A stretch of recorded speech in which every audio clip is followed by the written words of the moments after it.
제가 먼저 신명기 17장 14절을 읽겠습니다. 네가 네 하나님 여호와께서 네게 주시는 땅에 이르러 그 땅을 차지하고 거주할 때에 만일 우리도 우리 주위의 모든 민족들 같이 우리 위에 왕을 세워야 하겠다는 생각이 나거든. 반드시 내 하나님 여호와께서 택하신 자를 내 위에 왕으로 세울 것이며 내 위에 왕을 세우려면 내 형제 중에서 한 사람을 할 것이요 내 형제 아닌 타국인을 내 위에 세우지 말 것이며 그는 병마를 많이 두지 말 것이요 병마를 많이 얻으려고 그 백성을 애굽으로 돌아가게 하지 말 것이니 이는 여호와께서 너희에게 이르시기를 너희가 이후에는 그 길로 다시 돌아가지 말 것이라 하셨음이며 그에게 아내를 많이 두어 그의 마음이 미혹되게 하지 말 것이며 자기를 위하여 은금을 많이 쌓지 말 것이니라. 그가 왕위에 오르거든 이 율법서의 등사본을 레위 사람 제사장 앞에서 책에 기록하여 평생에 자기 옆에 두고 읽어 그의 하나님 여호와 경외하기를 배우며 이 율법의 모든 말과 이 규례를 지켜 행할 것이라. 함께 읽겠습니다. 그리하면 그의 마음이 그의 형제 위에 교만하지 아니하고 그 명령에서 떠나 좌로나 우로나 치우치지 아니하리니 이스라엘 중에서 그와 그의 자손이 왕위에 있는 날이 장구하리라. 아멘. 할렐루야.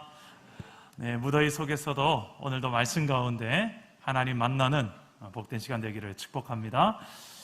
온라인으로 예배하시는 여러분들, 지금 오늘 예배가 힘들어도 여러분들에게 복이라고 생각하십니까? 네. 우리가 이 하나님께서 우리에게 주시는 여러 가지 이 복들이 있는데 이 복에 관한 말씀들을 오늘 여러분과 함께 나누고자 합니다. 이 8월 한 달 동안에 우리 원포인트 한 주제가 있다면 이 복이라는 주제입니다. 도대체 이 복이, 하나님께서 말씀하시는 복이 뭘까? 우리 한국 사람들은 복을 참 좋아하죠. 저도 복을 좋아합니다. 복자가 들어간 것들은 대부분 다 좋아합니다. 먹는 것도 복어를 참 좋아합니다. 과일도 복숭아를 참 좋아합니다. 이런 복, 왠지 그냥 복이 들어있으면 좋을 것 같지 않나요? 우리 한국 사람의 정서라서 그런지. 근데 외국인들도 보니까 God bless you, 서로 축복하고 복을 빌어주는 것들이 상당히 좋은 인사말로 주고받지 않습니까? 우리 그런 의미에서 서로 한번 인사합시다. God bless you. 이게 무슨 뜻인지 아시죠? 하나님께서 당신에게 복 주시기를 원합니다. 근데 도대체 성경에서 과연 이 복을, 어떤 복을 말할까?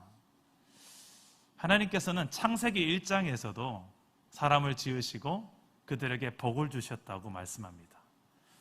그리고 아담과 하와가 그 복을 좀 제대로 누렸으면 좋은데 좀 누리지 못하고 범죄함으로써 그 에덴 동산에 쫓겨나게 되죠. 복을 발로 걷어차게 되어버립니다. 그래서 첫째 아담과 하와가 약간의 이 실패를 경험하고 하나님께서는 새로운 하나님의 나라를 구상해서 아브라함을, 이방 땅에서 아브라함을 부르죠.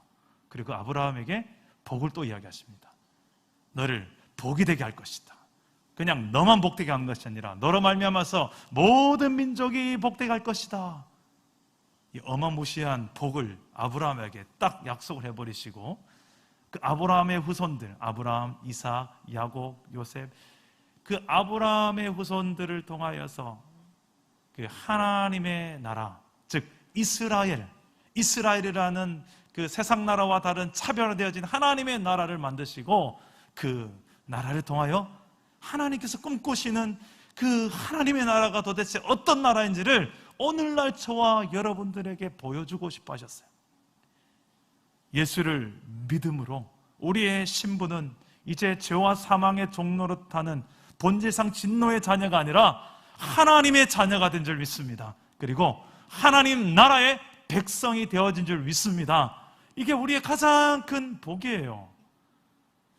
근데 문제는 이 복을 받았음에도 불구하고 눈 떠보면 세상의 복이 솔직히 더 많이 들어오는 게 우리의 사실이거든요. 그래서 우리가 세상적 기준에 봤을 때 내가 과연 복 받은 사람이 맞나?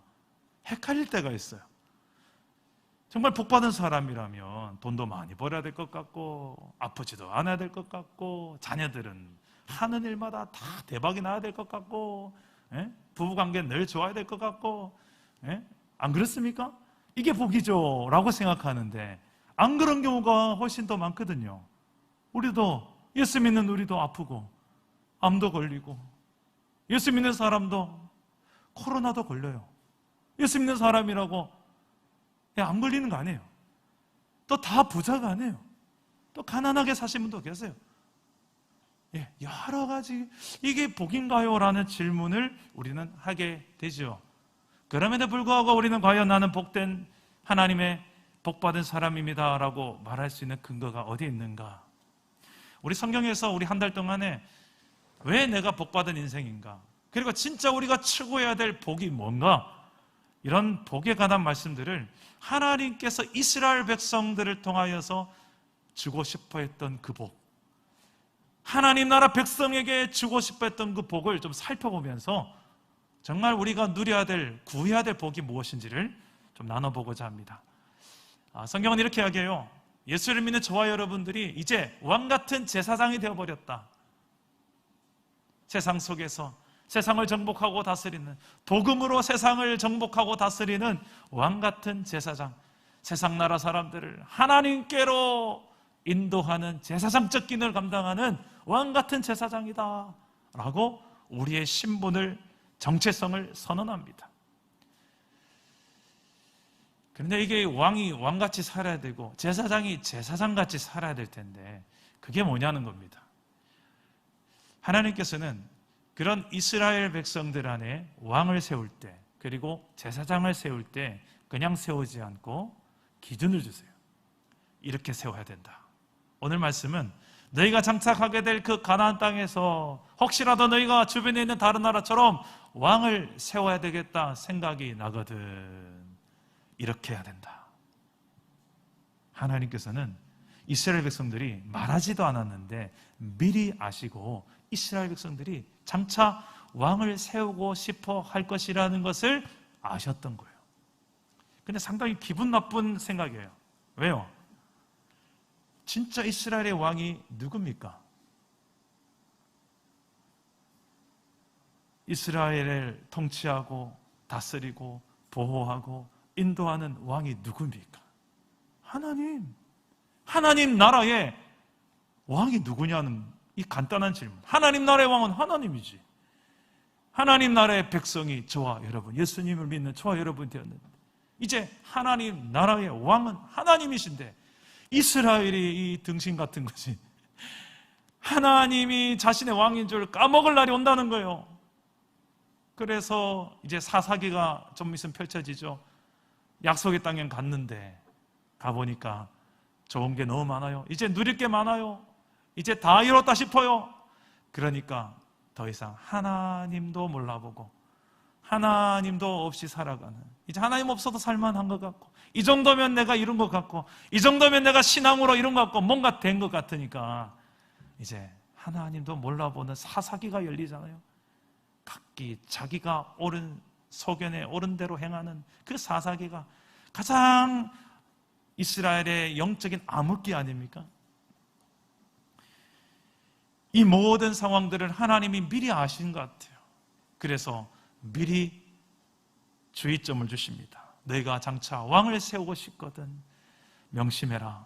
이렇게 왕을 세워야 내 나라, 하나님의 나라가 이루어진다.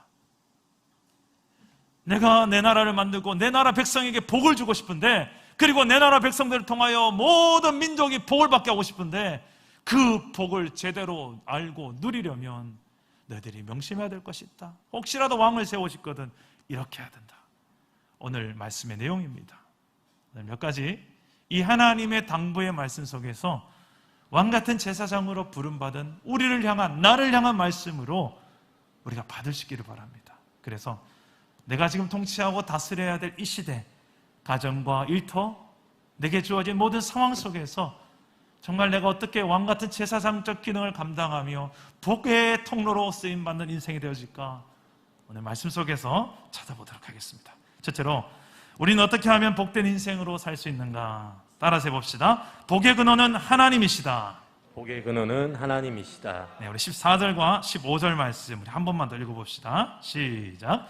내가 네가 네 하나님 여호와께서 내게 주시는 땅에 이르러 그 땅을 차지하고 거주할 때 만일 우리도 우리 주위의 모든 민족들 같이 우리 위에 왕을 세워야겠다는 생각이 나거든 반드시 내 하나님 여호와께서 택하신 자를 내 위에 왕으로 세울 것이며 내 위에 왕을 세우려면 내 형제 중에서 한 사람을 할 것이요 내 형제 아닌 타국인을 내 위에 세우지 말 것이며. 아멘. 자, 하나님께서는 장차 왕을 세우려거든 한 가지를 지켜야 될 것이 있다. 그게 뭐냐? 너희가 원하는 왕을 너희가 뽑아서 세우는 게 아니라 내가 선택한 사람을 세워야 된다. 이게 무슨 말일까요? 이스라엘의 전체적인 이 주도권이 너희 사람들이 원하는 대로 가는 것이 아니라 이 나라는 나의 나라다. 설령 왕을 세우더라도 그 왕은 이스라엘의 대리 통치자일 뿐이지 진정한 왕은 누구다? 나다. 이거 잊지 마. 이거 잘못 잊고 착각해서 실패 본 인생 누구예요? 아담과 하와. 에덴에 쫓겨나게 된. 간단한 그 선악과 먹지 마. 그 선만 넘지 마. 근데 기어이 그걸 먹고 마는. 또 한 번 성경에서 여러 번 선악과란 단어로는 안 나오지만 선악과적 의미가 등장하는데 딱 그거 아니에요? 이 선 넘지 마라. 내가 너를 나 닮은 너무 기가 막힌 인격적 존재로 만들었지만 착각하지 마. 너는 하나님은 아니야. 하나님처럼 기가 막히게 만들었지만 하나님은 아니야. 착각하지 마. 교만하지 마. 그 하나님이 주시는 그 메시지 안에서, 기준 안에서 너희가 사람을 세워야 된다라는 것입니다. 여러분, 교회는 어떤 사람을 세워야 됩니까? 결국 이 하나님의 주권을 인정할 줄 아는 사람들이 세워져 가야 됩니다. 리더십들로. 내가 주인 행사하려는 사람이 교회의 주도권, 기득권을 잡게 되면 교회가 누구의 나라가 되겠습니까? 그렇죠. 그 사람의 나라가, 그 사람의 왕국이 되겠죠. 꼭 그거를 좀 좌지우지 흔드는 거 즐기는 분들이 꼭 계셔요. 기준을 정해가지고 요거 어기면 안 돼 하면서 요거를 기어이. 근데 이걸 가만히 생각해 보면 정말 하나님께서 원하실 듯하고 합할 때도 있지만 아닌데 이런 경우도 참 많다는 거예요. 정말 좋은 믿음이 어떤 믿음일까? 그 첫 번째가 뭐냐면 하나님의 주권을 제대로 인정해내는 믿음이라는 거예요. 내 삶의 모든 영역에 있어서, 내 삶에 있어서 하나님이 왕이시고 주인이라고 여기며 인정하는 삶이 복이라고 여겨지십니까? 아니면 되게 거추장스럽고 좀 불편하고 내가 좀 왕노릇하며 살고 싶어. 그게 오히려 복 아닌가요? 그게 좀 폼나 보이고 사람들이 더 알아줄 것 같고, 네? 교회도 그렇고 가정도 그렇고 내가 드러나야지. 그게 진짜 복인 것처럼 보이지만 아니라는 거예요. 그 길을 걷게 되면 결국 나 중심으로 걷게 되면 하나님을 제끼고 나 중심으로 걷게 되면 그 결과가 무엇입니까? 성경의 여러 역사를 통해서 이야기하는 결국은 죄와 사망의 결국으로 가게 되는 거예요. 하나님의 그 주권 앞에서 나는 순종하는 신앙입니까? 아니면 내 뜻에 하나님의 뜻을 기어이 끼워 맞춰서 이거 아니면 하나님 어림없습니다 하는 신앙입니까? 가끔씩 성도들 너무 중요한 결정을 할 때 있습니다. 목사님 할 말이 있습니다. 찾아와요. 그러면 무슨 이야기입니까? 라고 중대한 결정을 또 이야기 내려서 오시는 분들이 한 번씩 계세요. 근데 이분이 정말 기도 많이 하셔서 고민 많이 하셔서 하나님의 뜻 가운데 내린 결정도 있지만 때로는 이거 아닌데 싶은 게 있어요. 목회자 관점에 있어서는 그럴 때가 있을 수 있죠. 그럴 때는 성도님 조금만 더 기도해 보시면 어떨까요? 한 일주일만 더 기도해 봅시다. 이럴 때가 종종 있어요. 그러면 대부분 다 이제 한 주간 더 기도하고 나면 좀 뜻이 바뀌게 되는 경우는 거의 없습니다.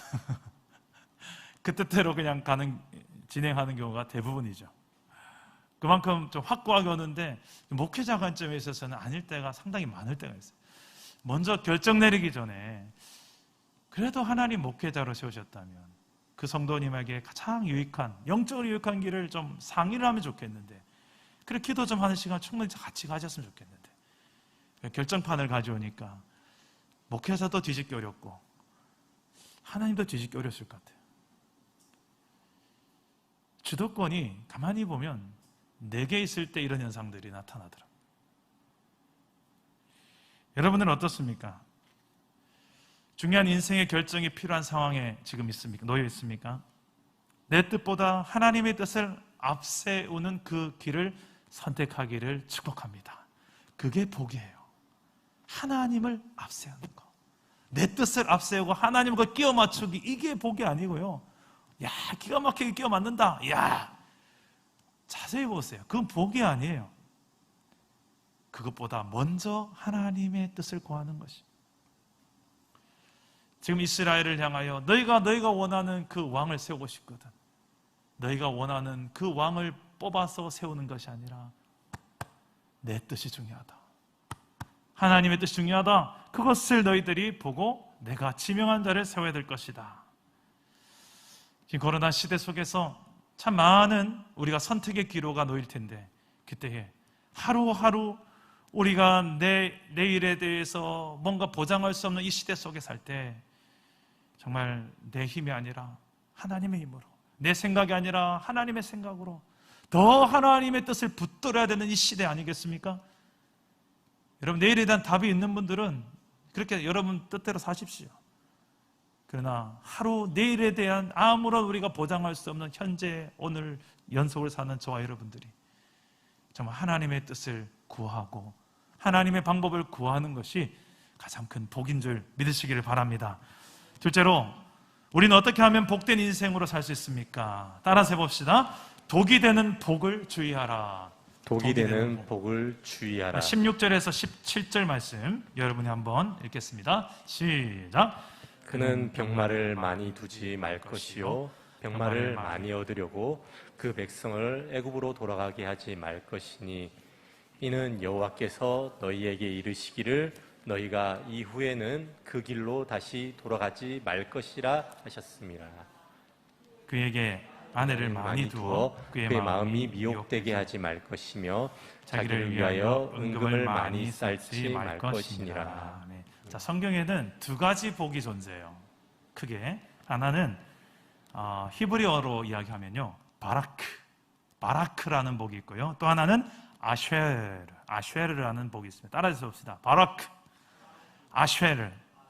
자, 바라크라는 복은 뭐고 아쉐르라는 복이 뭔가? 성경에 2가지 복이 나오는데, 이 바라크의 축복은 이 물질적인 축복 포함한 이 현세적인 눈에 보이는 가시적인 복입니다.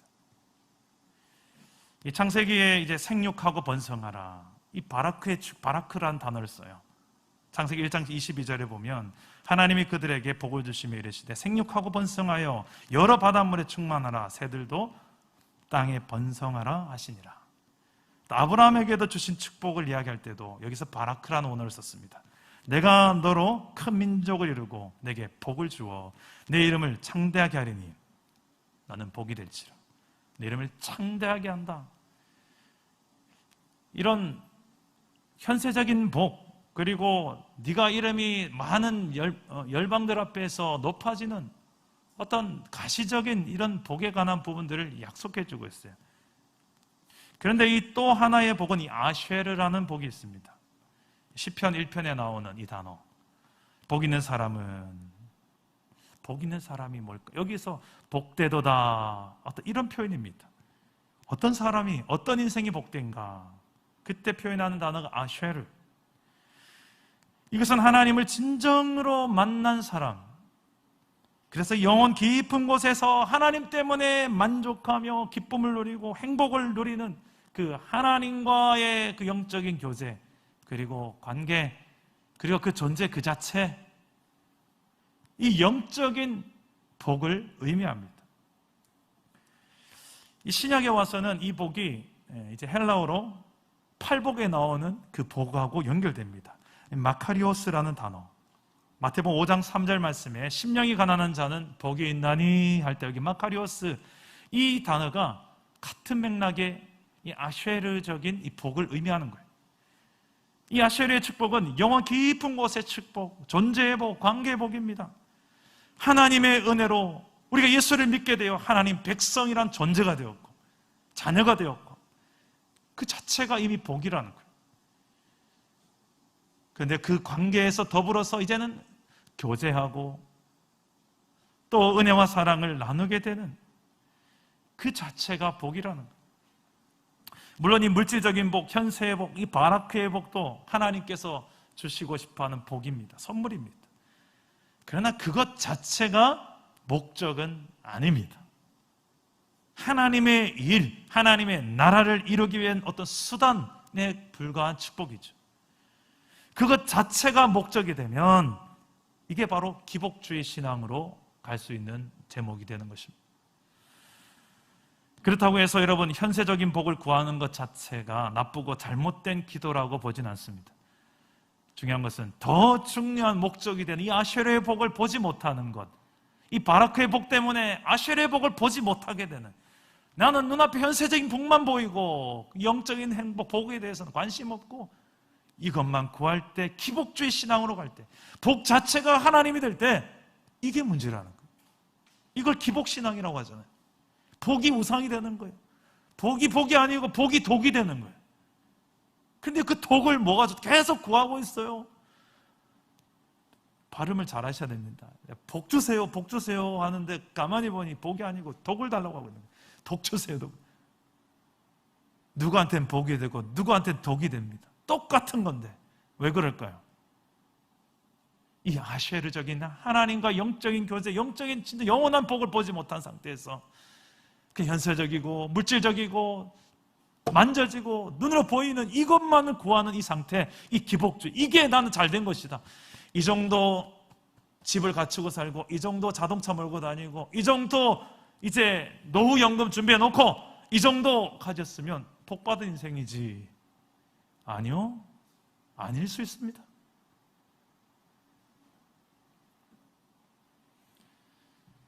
더 중요한 이 아쉐르의 복을 전혀 관심도 없고 누리지도 못하고 그렇게 살아가는 인생을 향하여 성경은 절대 복되도다라고 하지 않습니다. 오늘 우리가 생각하는 이 복에 대해서 이야기하는데 그 복에 대해서 자꾸 우리의 눈을 가리게 만드는 요소들이 장차 왕을 세울 때도 있을 것이다. 그게 뭐냐? 이스라엘의 왕은 많은 병거를 두지 마라. 그리고 많은 아내를 두지 마라. 많은 재물을 취하려 가지 마라. 이렇게 명령한 이유가 뭘까요? 이것도 좋은 현세적 복 아닙니까? 이스라엘 백성에 하나님 주고 싶었던 이 바라크적 복이잖아요. 근데 왜요? 이것 때문에 하나님을 보지 못할까 봐, 하나님과의 교제도 별로 관심 없어 할까 봐, 하나님의 능력에 대한 필요도 깨닫지 못할까 봐, 그냥 하나님은 필요한 만큼만 적당히 그냥 그렇게 타협하며 살고 싶어 할까 봐. 이 표현에서 보면 반복되는 단어가 있어요. 많다라는 표현, 많다. 병거를 많이 두지 마라, 아내를 많이 두지 마라, 재물을 많이 두지 마라. 이 많다라는 표현이 도대체 어느 정도가 많은 걸까요? 자, 우리 사랑담원교회 성도님들 돈 좀 있으십니까? 자, 돈이 어느 정도 되면 많은 걸까요? 한 10억 정도 있으면 많은 겁니까? 한 1,000억 가진 분한테는 10억 많은 돈 아니에요. 근데 1억도 없는 사람한테서는 10억은 어마무시한 돈입니다. 그죠? 다 상대적이에요. 그럼 도대체 뭐가 많은 거예요? 많은 기준이, 좀 액수를 정확하게 이야기하시지. 하나님도 참 헷갈리게 하시잖아. 그죠? 아내 몇 명이 많은 겁니까? 군사력 어느 정도 우리가 군사력을 갖추면 미국도 중국도 넘보지 못할 만한 군사력을, 많은 군사력을 갖춘 것이 되는 것입니까? 하나님도 의지하지 않을 만큼 강한 군사력을 가졌다고 볼 수 있겠어요. 많다라는 기준이 도대체 뭐죠? 제가 이 아이들과 어릴 때 시소를 자주 탔습니다. 시소, 놀이터에 시소 타보셨죠? 이렇게 하는 거. 제가 한쪽에 앉고 무거우니까 반대쪽에는 은석이와 다혜 두 명이 함께 앉습니다. 자, 어느 쪽으로 내려갈까요? 그래도. 자, 지금 제 몸무게를 계산하시는 분 계신데 당연히 저쪽으로 내려오더라고요. 둘이 앉아도 제가 더 무거운 거예요. 참, 이게 무엇을 말합니까? 마치 이 시소와 같은 것 같아요. 어느 쪽에 내가 더 사랑과 신뢰를 가지고 있는가? 하나님인가 물질인가? 하나님과 군사력인가? 하나님인가 내가 즐기는 어떤 즐거움인가? 아니면 자랑하고 싶은 명예인가? 아내를 많이 둔다는 것은 고대에 자신의 힘을 과시하고 재산이 많다는 것을 과시하는 표현 중에도 하나였어요. 이스라엘 백성들에게 하나님께서 그것을 명령하신 적은 없습니다. 허용은 하셨어요. 그러나 그것을 하나님 기뻐하진 않으셨어요. 이 많다라는 것이 어떤 사람에게 있어서는 돈 10,000원만 줘도 그 10,000원 때문에 타락하는 인생이 있습니다. 어떤 사람에게는 1,000,000원을 줘도 그 1,000,000원을 가지고 있어도 타락하지 않은 인생이 있어요. 자, 도대체 돈이 많은 게 어떤 겁니까? 지금 헷갈리게 하나요, 제가? 그렇죠. 하나님을 신뢰하지 못하게 만들고 하나님을 사랑하지 못하게 만드는 그 기준이 여러분에게 얼마냐는 거예요.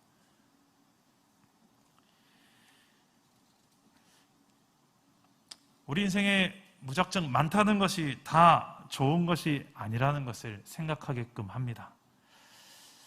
지혜의 서신이라고 하죠. 잠언서에 보면 한 기도가 나오는데 아굴의 기도란 아굴, 이 잠언서 30장 8절에서 9절 나오는데 이 기도 속에 이런 지혜가 있어요. 우리 한번 8절과 9절 말씀을 함께 읽어봅시다. 시작. 나는 가난하게도 마옵시고 부하게도 마옵시고 오직 필요한 양식으로 나를 먹이시옵소서. 혹 내가 배불러서 하나님을 모른다 여호와가 누구냐 할까 하오며 혹 내가 가난하여 도둑질하고 내 하나님의 이름을 욕되게 할까 두려워함이니이다. 하나님은 우리가 재물에 가려져서 하나님을 보지 못하게 되고 하나님의 이름을 욕되게 할까, 이게 두렵다는, 그래서 오직 필요한 양식으로 만족할 수 있는 것이 지혜다라는 것을 지금 이 아굴은 알았던 것 같아요. 그렇게 물질의 많고 적음 때문에 하나님을 의지하고 신뢰하고 감사하는 마음이 흔들리지 않는 것, 이게 참 지혜가 아닌가. 이 잠언서에 기록되어진 아굴의 기도를 통해서 볼 수 있는 지혜입니다. 물론 이 믿음 좋은 부자가 있습니다. 우리 사랑담원교회도 부자는 없지만 물질을 믿음으로 잘 쓰시는 분들이 많이 계세요. 제가 보니까 물질의 많고 적음보다도 그 물질을 내가 얼마나 감당할 수 있느냐, 그 물질 앞에서 얼마나 내가 약한지를 좀 보셔야 돼요. 그리고 많으면 만족하기보다는 욕심이 더 생기고, 적으면 적다고 하나님 앞에 불평하고 원망하고 짜증을 낼 수밖에 없는 게 내 안에 연약함이 있다는 것을 인정해야 됩니다. 그래서 이 인정할 때에 어떤 기도가 나오느냐, 하나님 저 솔직히 이래요. 많으면 많다고 교만해지고 없으면 없다고 불평하는 게 저예요, 우리예요. 그래서 너무 많게도 마시고 또 너무 없어서 하나님 앞에 또 불평하지도 않으며 살았으면 좋겠어요. 어떻게 보면 참 소극적인 기도고, 그죠? 좀 위축된 기도라고 할 수 있지만 왜 잠언서에 이것이 기록되어 있을까? 어떻게 보면 참 지혜로운 기도가 아닌가라는 생각을 하게 됩니다. 예수님께서 우리에게 주셨던 주기도문, 주의 기도 속에도 보면 일용할 양식을 주옵시고, 이왕이면 좀 풍족한 양식을 주옵시고, 그래서 나누게 하시고 이러면 좋을 텐데 왜 하필 일용할 양식일까? 하나님 되게 쫀쫀하시네, 팍 쓰시지. 이런 생각을 할 때가 있었어요, 제가. 그런데 가만히 보니까 이게 지혜인 것 같아요. 이게 지혜예요. 우리가 얼마나 연약한지를 알면 이게 지혜로 보여요. 그리고 물질의 힘이 생각보다 만만치 않게 크다는 것을 알면 이게 지혜라는 것을 알게 됩니다. 사실 우리 경험을 뒤돌아보면 하나님을 향한 사랑이 없어서가 문제가 아니에요. 하나님을 의지하지 않아서가 문제가 아닙니다. 문제는 하나님보다 더 내가 좋아하고 사랑하고 즐기는 것들이 있기 때문에. 하나님을 사랑해요. 근데 하나님보다 더 알고 보니 내가 즐기는 게 있는 거예요. 더 사랑하는 게 있는 거예요. 더 의지하는 게 있는 거예요. 그러면서 이야기하면 나 하나님 사랑하는데요. 하나님 의지하는데요. 그래, 누가 뭘 하냐? 근데 이건 뭐냐? 그게 바로 우상이라는 것입니다. 찬양 속에 이런 가사가 있습니다. 내가 주인 삼은 모든 건 내려놓고 내 주 대신 주 앞에 나가 내가 사랑했던 모든 건 내려놓고 주님만 사랑해. 주님보다 더 의지하고 사랑하는 것이 없는 그 주님을 더 많이 사랑하고 의지하는 참으로 복된 예배자 되기를 축복합니다. 현세적인 복들에 가려서 영원한 복을 보지 못하는 일이 없도록, 복이 독이 되지 않도록 주를 향한 내 마음을 잘 지키는 참으로 복된 성도가 저와 여러분 될 수 있기를 주 예수 이름으로 축복합니다.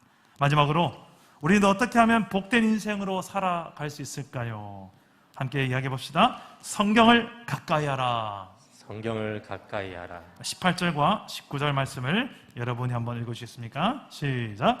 그가 왕위에 오르거든 이 율법서의 등사본을 레위 사람 제사장 앞에서 책에 기록하여 평생에 자기 옆에 두고 읽어 그의 하나님 여호와를 경외하기를 배우며 이 율법의 모든 말과 이 규례를 지켜 행할 것이라. 아멘. 자, 왕을 세울 때 하지 말 것과 해야 될 것이 있는데, 해야 될 것, 그 중에 가장 중요한 것이 이것입니다.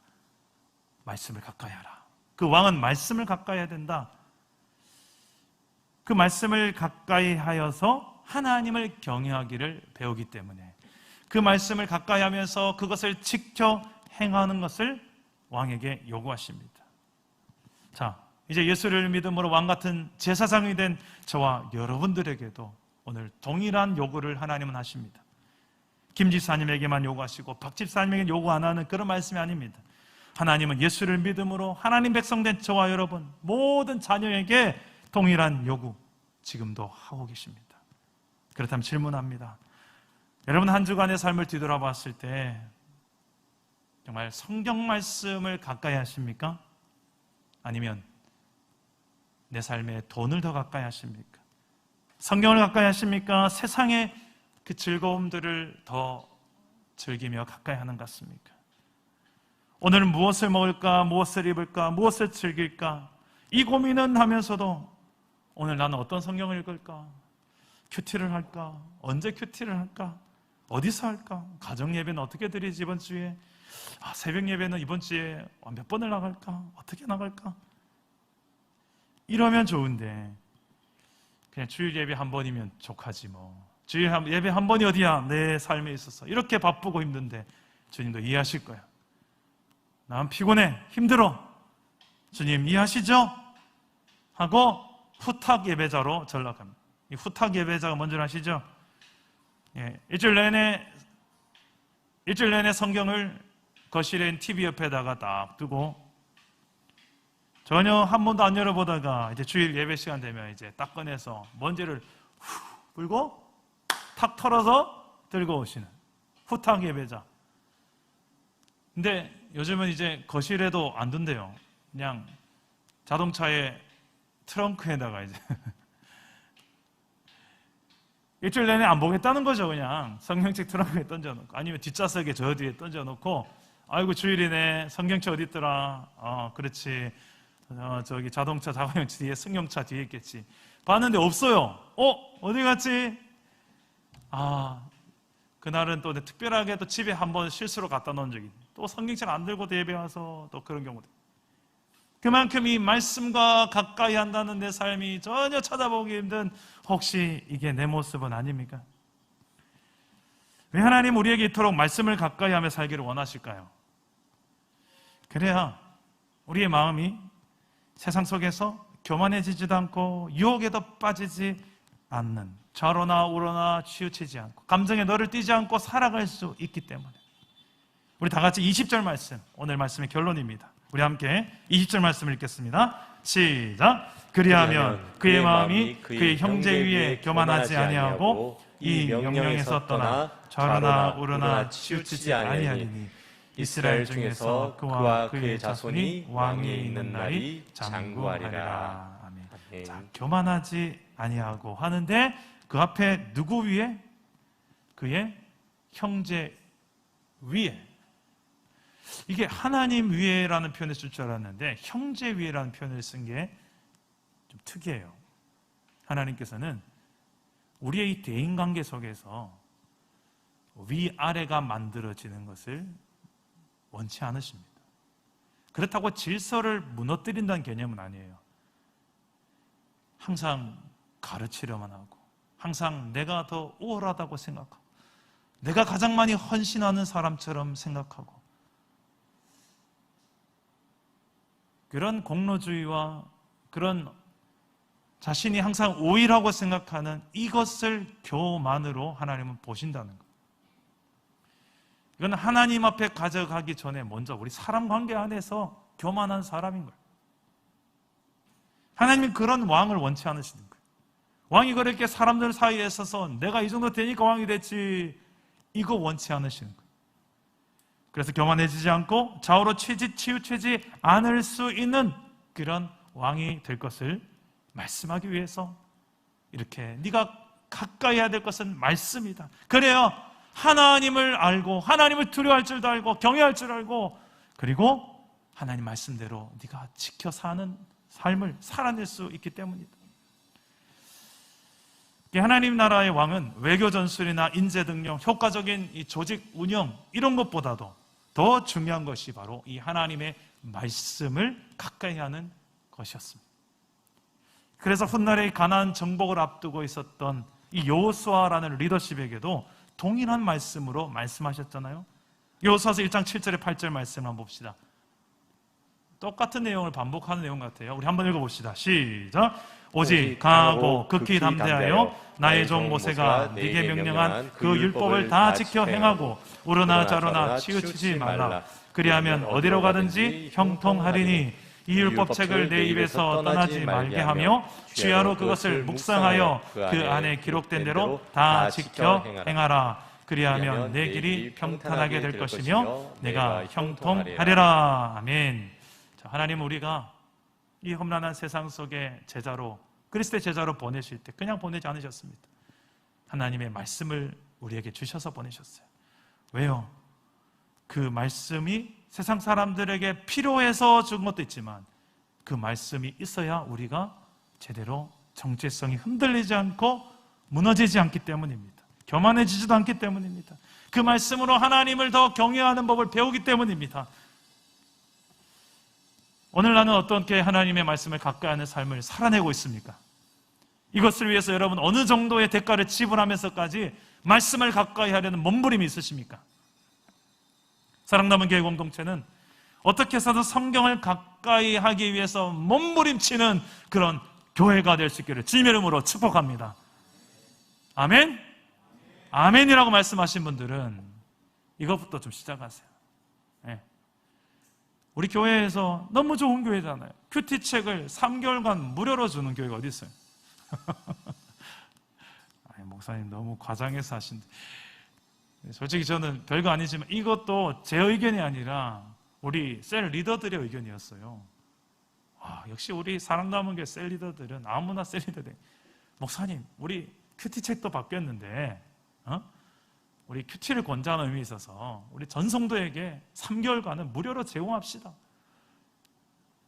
앞에서는 제가 박수를 안 쳤지만 속으로 박수를 치고 있었어요.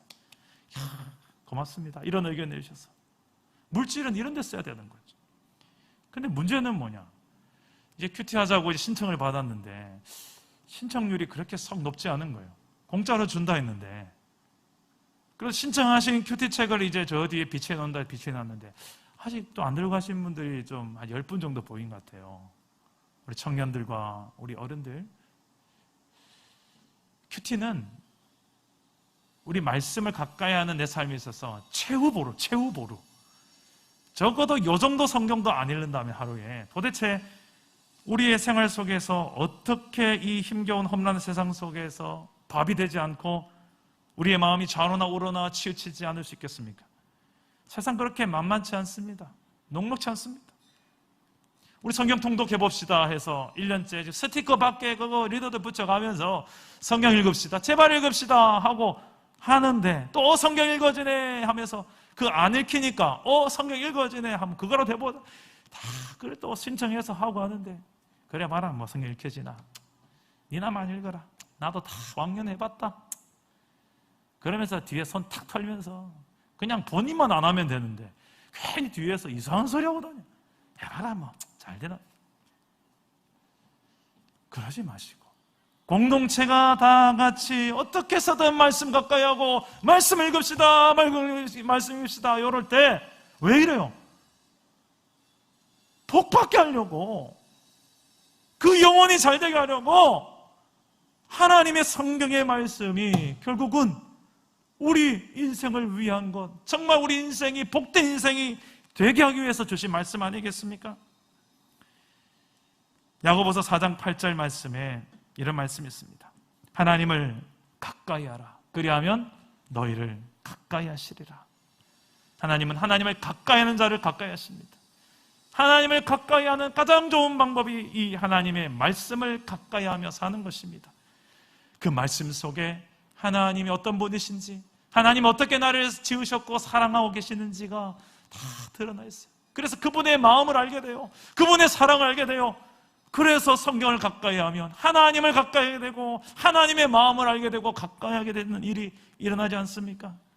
그래서 시편 첫 시작이 이렇게 복으로 시작하는데 이 말씀을 가까이 하는 사람이 어떤 복을 누리는지를 묘사를 해요. 어떤 묘사를 하는지 우리 1절에 3절 말씀 시편 1편 1절에 3절 말씀 한번 크게 한번 읽어봅시다. 시작. 복 있는 사람은 악인들의 꾀를 따르지 아니하며 죄인들의 길에 서지 아니하며 오만한 자들의 자리에 앉지 아니하고 오직 여호와의 율법을 즐거워하여 그의 율법을 주야로 묵상하는도다. 그는 시냇가에 심은 나무가 철을 따라 열매를 맺으며 그 잎사귀가 마르지 아니함 같으니 그가 하는 모든 일이 다 형통하리로다. 아멘. 말씀을 가까이 하는 삶. 그래서 주야로 묵상하는 삶이 이런 이미지로 그려져요. 나무가 있는데 어디에 심겨졌느냐? 냇가에 심겨져 있어요. 자, 시냇가에 나무가 심겨져 있다. 그건 뭘 말하는 걸까요? 공급처가 염려가 없는 거예요. 늘 물이 공급되는 그 나무 생각해봐요. 어떤 느낌이 들어요? 안쓰럽습니까? 불안합니까? 처져합니까? 그냥 편안하죠. 어이구야, 참 복된 나무다. 너는 어떻게 다른 데 아니고 여기 딱 심겨져 있냐? 참 너는 복된 나무다. 이런 생각 들지 않나요? 그런 인생이 있다는 거예요. 누구냐? 말씀에 뿌리를 내려서 거기에 그걸 가까이 하면서 주야로 밤낮으로 입으로 읊조리면서 여호와 나의 목자시니 내게 부족함이 없으리로다. 그가 나를 부른 분이 그 말씀을 읊조리며 암송하며 살아가는 그 삶의 모습이 시냇가에 심은 나무와 같은 모습이다. 여러분, 이런 복된 인생이 저와 여러분 될 수 있기를 축복합니다. 그렇게 말씀을 가까이 함으로 여호와를 경외하기를 배우고 지켜 행함으로 나와 내 자녀들이 영구하리라. 영원토록 하나님의 나라를 누리고 또 대대로 하나님의 나라 백성으로의 삶을 누리고 보이고 증거하며 사는 그 복의 백성, 하나님 나라 백성 되기를 주 예수의 이름으로 축원합니다. 말씀을 뵙겠습니다. 하나님 왜 이렇게까지 또 말씀하시고 또 말씀하실까요? 지금 어떤 성도님 머리 벅벅 긁으면서 이런 생각할 거예요. 목사님 또 당연한 말씀을, 지당한 말씀을 또 저렇게 목에 핏대 세워서 이야기하신다. 한 3분 정도 그런 것 같아요. 저도 말씀 전하면서요, 이럴 때 참 많아요. 지당한 말을 제가 또 왜 하고 있는지 모르겠어요. 정답 같은 이야기를 하고 있는 거예요. 근데 성경이 그렇게 또 강조하고 또 강조하는 이유가 뭘까요? 그렇게 안 사니까.